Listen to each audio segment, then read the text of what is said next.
What's going on, all you creatures out there? Welcome back to update number 3 on Rumination. This is likely to be our last working update on this track.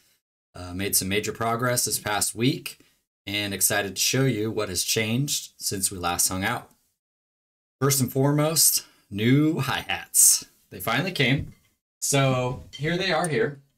It's the Sabian AAX Fusion hi-hats. They're 13 inches. The bottom hat is hammered and vented. I got a killer deal on them from Guitar Center's used selection.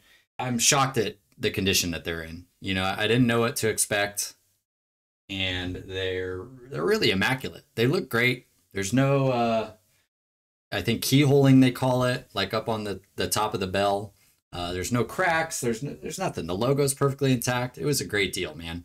I haven't played a ton of hi-hats. I do some research, and I have kind of, you know, an idea of what I'm in the market for quality wise and kind of a price range. And then it's just a matter of finding the best condition and price on a used one.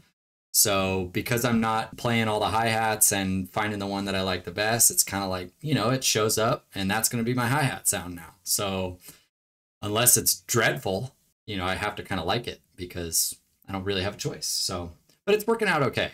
I'm not really that picky. I know they're good cymbals. You know, it's B20 alloy. They're at the top of the Sabian line. So that's what I was going for, is just a respectable cymbal and the sound we can work with. I've already lost my mind and purchased a 16-inch AA Rock Crash. It looks like it's hammered. It's incredible condition based on the pictures that I saw. I kind of can't believe the deal. It's like $140 off. So I had to snatch that thing up this morning. It'll probably be here in a week. So with the hi-hats, I thought I shipped them to the wrong address. I actually thought I shipped them to my address in North Carolina, which I haven't lived for 7 years or something. So I called up Guitar Center and I spoke to a guy named Guido in Nashville. I'll link his YouTube page. He's a musician himself. He does kind of bluegrassy, rock, country-ish sort of vibe. It's kind of a fusion of those three. Cool music for sure. Really well put together. So yeah, he was trying to help me find the shipment, figure out if it had left the facility yet, and if it was headed my way, if we could redirect it. And then we got to talking, and he goes, you know, like I might be able to just hook you up with a better new cymbal. So man, we talked for an hour. We went through so many cymbals. We kind of decided on that Stag dual hammered cymbal. And then when all was said and done, it ended up that this had already shipped out and the address was correct. It was just on the PayPal side. These are the ones I got. These are the ones we're sticking with for now. Got the Sabian AA Ride. We got the AAX Fusion hats. I've got an AA Rock Crash coming. And there's another cymbal at Guitar Center here in my town. That's an 18-inch HHX Viennese or something. I got to go down there and play it, and I might trade in my Akai MPK49 MIDI controller because I haven't opened it in I haven't opened it in 4 months. I had to have it last summer. I thought that was going to be the game changer for me. It turns out it wasn't. And now I've got this nice Casio 88 key, and this thing is incredible. Again, thanks to my Uncle Kevin, who just played an awesome show this past weekend. I saw him down in San Pedro, California, with the progressive rock band Spock's Beard. The keyboardist Ryo Akamoto has started his own side project. My Uncle Kevin is in it, or is at least was filling in for the night. So it was a really cool, intimate little show, like 100 people there, and we were all seated right in front of the floor stage. It's actually at a ballet recital hall. And it was just, you know, 3 hours of good prog. And I was really grateful to be able to sit right up close to these musicians who've been making incredible music for, you know, 25 years now, probably, maybe even longer with Spock's Beard, and see the way a 5-piece band with 2 guitars, keyboards, sometimes 2 keyboards, drums, to watch the way they interact with each other. Because like I was telling my uncle after the show, I said, go back and listen to Mr. Perfect.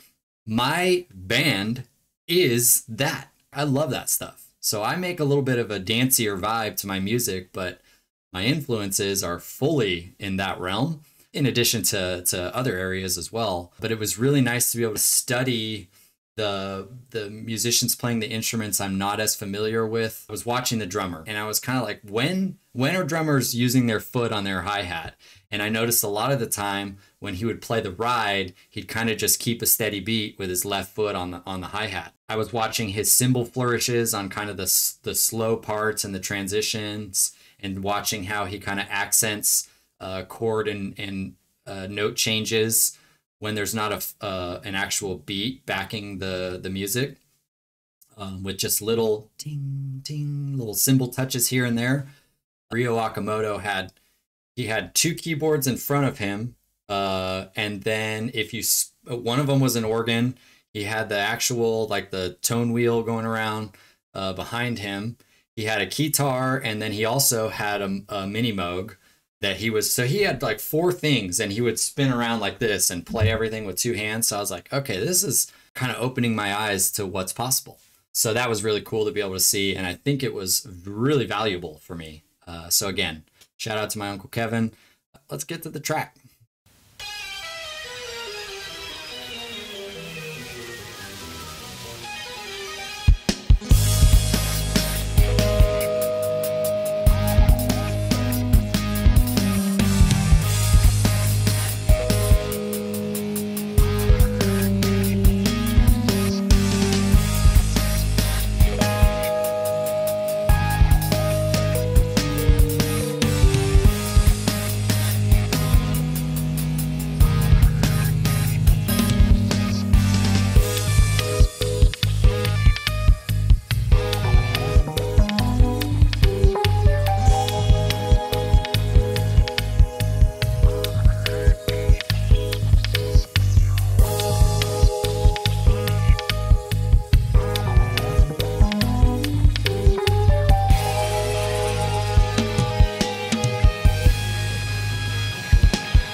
I was missing something there.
But yeah, that's pretty much it. It's just gonna play through that chorus one more time, and then I'm still trying to come up with an ending. I'm playing around with just kind of like a one note ring out sort of a thing, but it's not.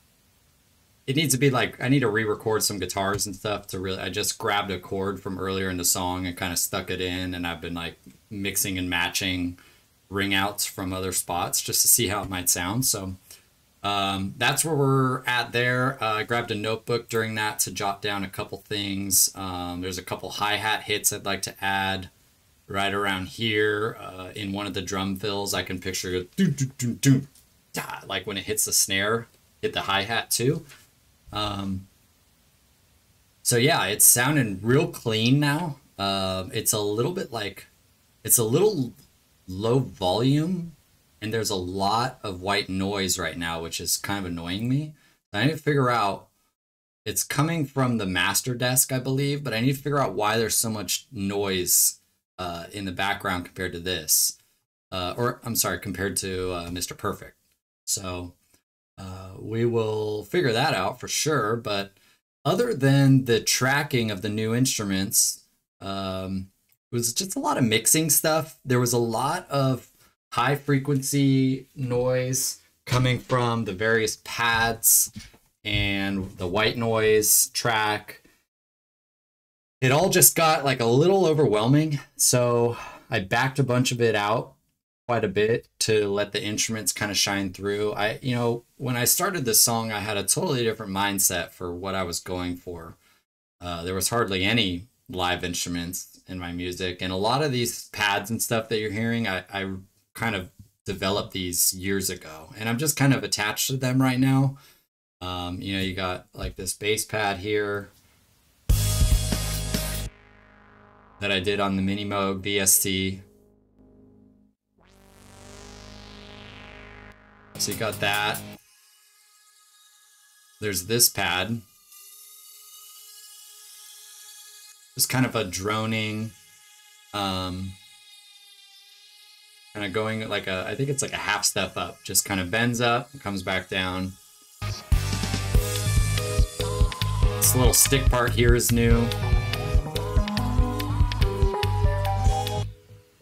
And then there's, it was nice to be able to perform some new hi-hat parts, and my wrist action and just my hands are getting a little better. So I'm coming up with a few new things here on the hi-hat and on just the other drums as well. But I tried to not overcomplicate things because it still needs to be catchy and follow, you need to be able to follow it. And it's not supposed to be quite as intricate as some of the progressive rock and metal that I listen to. So that's about it. I got a few, minor tweaks to make throughout the instruments now. As I was listening, there's a couple piano parts that I feel like if I just add a note or two, it might help the transition to the next part of the song. Same thing with, guitars and basses. I might do some punch-in work and stuff. But other than that, getting pretty close. So keep an eye out over the next couple weeks here. Still shooting for a end of the month deadline, and I don't see any reason why we can't meet that. Hope you all have a great rest of the weekend. I know it's not spring yet. I lost my mind on the last video. Spring is not till the 19th.